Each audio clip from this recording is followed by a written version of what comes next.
wanted to tell this woman that it's wrong to come into my marriage and break it up. You can sue somebody for that? Yeah, you can in North Carolina. The Price of a Broken Heart. It's the small screen movie based on a real couple from Burlington. One of many who walked down the aisle in court for alienation of affection. We have told you before about our state's controversial statute. It lets spouses sue the person who broke up the marriage. It is still on the books in 2021, but maybe not for much longer. WFMY News 2's Megan Malaris explains why the old law stayed popular and the new proposal to dump it forever. Thou shalt not covet thy neighbor's wife, the cornerstone commandment of I do, and sometimes the basis for I'll sue.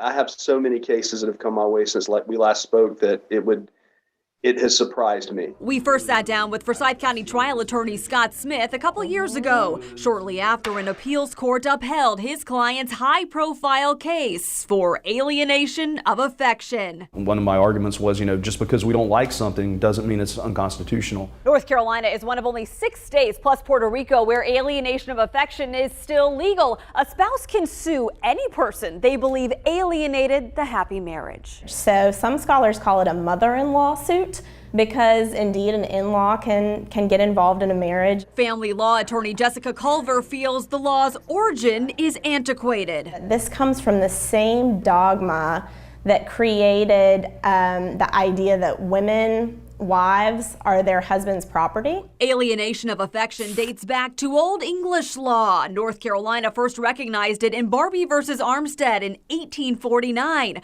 2 decades later, the Married Women's Property Act let women sue too. This is an issue we've been talking about for years. Democratic State Representative Pricey Harrison co-sponsors the latest effort to squash the statute. And I think it's time to modernize our statutes to reflect that. Twin bills would revamp North Carolina's divorce laws, mostly to speed up and relax rules on legal separation, but also to abolish alienation of affection. If there was a particularly high-profile case involving one of our colleagues recently, that might have given some members pause. She's referencing former state rep from Alamance and Guilford counties, Rick Gunn, sued last August by the husband of his then legislative aide. The suit claims Gunn broke up the marriage.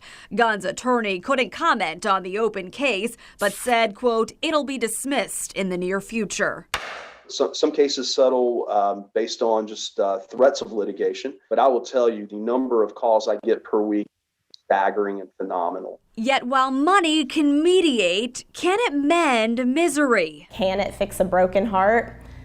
I'm not so sure. Do you think in the near future it's even going to exist anymore? Your guess is as good as mine in that regard. I didn't think this would be around by 2010. For now, the law lives until love prevails or legislation do it part. In Greensboro, Megan Malaris, WFMY News 2.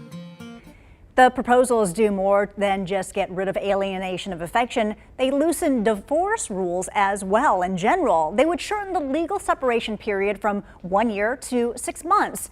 It's waived entirely if the divorce is uncontested and does not involve children. Right now, the bills only have support from Democrats, so it's unlikely it advances further. Republican Representative for Guilford County, John Hardisser, says a bill came up in committee yesterday. It failed.